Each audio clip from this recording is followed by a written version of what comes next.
Thomas the Tank Engine and Friends, Tales from the Rails, Episode 13, Scruffy Gets Busted. Scruffy is the leader of the foolish freight cars. The engines have to take him every once in a while, but they very detest him because of his foolish tricks. Scruffy's been the victim to many accidents.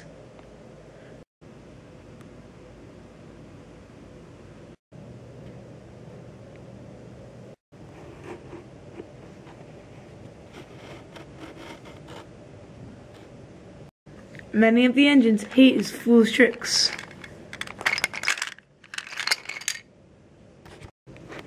Accident after accident after accident, it went on. Finally, Sir Topham had had enough. Until he finally had Hero pull the train. But not even Hero could last the trucks even for a minute. "Ha," said Scruffy, "we've got him again. Way to go, guys."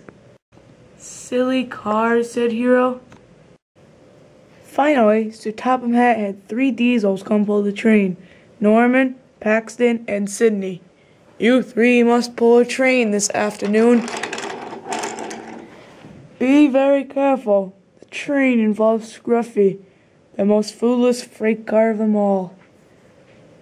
"But sir," said Norman, "I really dislike pulling trucks." "That's not my problem now, Norman. The problem is Scruffy. He has gone too far." "Oh," said Sydney, "who's Scruffy?" "The most foolish freight car, you know." "Sorry, sir. Sydney here is a bit forgetful." "I'm aware," said Sir Topham Hatt. "Off you go now, to the yards." Norman arrived first, then Paxton, then Sydney. "Sorry, Paxton, that I'm late. Forgot my way here." "Oh," said Paxton, "Sydney, you're such a character." "Oh, look," said Scruffy, 3 diesels that are easy to bump off the track. This should be simple," said Scruffy. This time, he had a whole army of trucks.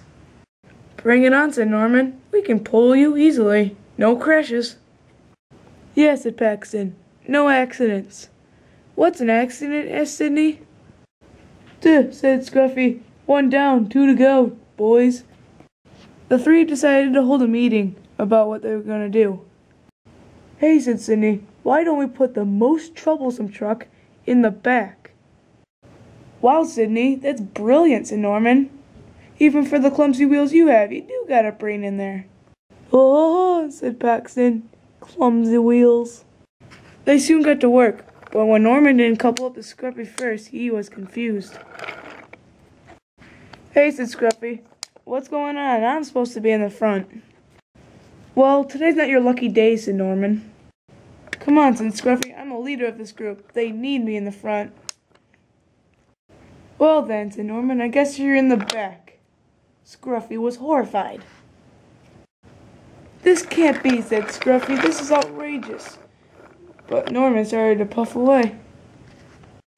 Paxton then coupled to the back, followed by Sydney. "Sorry I took so long. I forgot how to get to the turntable." "Ready? To Wellsworth we go," said Norman. And the train slowly started to move out. "Where's Wellsworth?" said Sydney. "Oh dear," said Paxton, "this is going to be a long journey." The train soon fled out of the docks.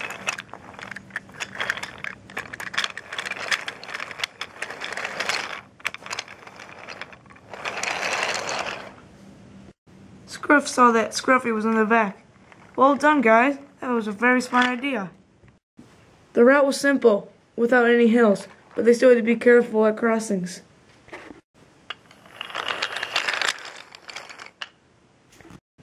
Once Molly was going over the level crossing, Scruffy thought of an idea.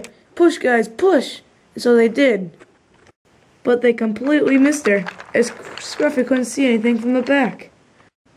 "I really missed the front," said Scruffy. "Tight turn," said Norman. "Be careful."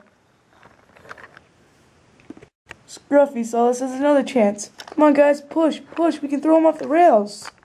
But Norman, Paxton, and Sydney already had their brakes on.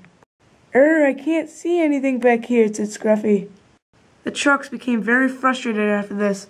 They had no commands that they had to follow, so they did their own thing. The first car pushed while the other car held back. Rickety just stood there. Hey guys, let's do this. We can do it without Scruffy. Norman came out with a giant bump on the trucks. Whoa, said Norman. Norman came out of the car with a giant bump from the trucks, which uncoupled them from the train. Norman was going at a faster speed, so the train stayed behind. How did the train just get a lot heavier, said Paxton. I don't know, said Sydney. Let's keep moving. And they struggled their way up. Way to go, said Scruffy. You guys are doing great. Backwards, forwards. Meanwhile, Norman arrived at the turntable, still not knowing the train was uncoupled from behind him. Hello, Norman. How's it going? Do you have any trains this afternoon? Going pretty well, said Norman. But what do you mean, do I have any trains this afternoon? I'm helping Paxton and Sydney pull this train of trucks. Sorry to say, said Whiff, but the train seems to couple away. What, said Norman? Oh dear, the silly trucks bumped me off their coupling. I must turn around immediately. Those two engines can't last forever without me. Norman started to turn around when he saw something. The train came racing through as the trucks pushed forward. Onwards, they shouted, onwards. Help, said Paxton. Norman had just gone a little up the line. Then the turntable turned for Whiff. In a matter of seconds, the train caught up to Norman and started pushing backwards. Hey, watch it, guys. The turntable. The trucks pushed Norman back bunker deep well into the turntable. They soon noticed the accident. Hey, stop, said Paxton. I forgot to, said Sydney, and the whole train crashed. It appears, Sydney, that we're creating a big accident ahead. We need to stop, said Sydney. But how do you stop again, said Sydney. There was soon a giant pile-up at the turntable, and the only truck that was left on the track was Scruffy. Ah, said Scruffy, we've done it again. Even the two diesels were derailed. Sir Topham Hatt was most upset with this accident. Norman, I thought I could trust you three diesels with this train, but I guess these trucks are too troublesome. Now there should be a punishment put on the truck responsible. And who was that? Said Sir Topham Hatt. Scruffy, said all three. Wait, what? Said Scruffy. What? This wasn't me. I'm in the back. Scruffy, as your punishment, you shall be loaded with garbage and scrap for the next month. Bother, said Scruffy. I really enjoyed all this fun, guys, but I guess it's over with now. That doesn't matter, said one of the trucks. We have a new leader. His name's Rickety, said another truck. I know his name, said Scruffy. Me and him go way back. Now, Rickety, you need to make sure these trucks stay foolish. Will do, sir. Once majority of the mess was cleaned up, Whiff puffed away with Scruffy. This was the day Bill and Ben were allowed to come out of their shed. Sir Topham Hatt finally said something. Bill and Ben, you two seem to be best at pulling trucks and shunting them. You are now responsible for them fully. You mean not always at the quarry, sir? Who cares about the quarry, Ben, said Bill. Now we're in charge of trucks, and Sir Topham Hatt trusts us once again. Alrighty, said Ben, let's get to work. Alright, let's go to the quarry, said Bill.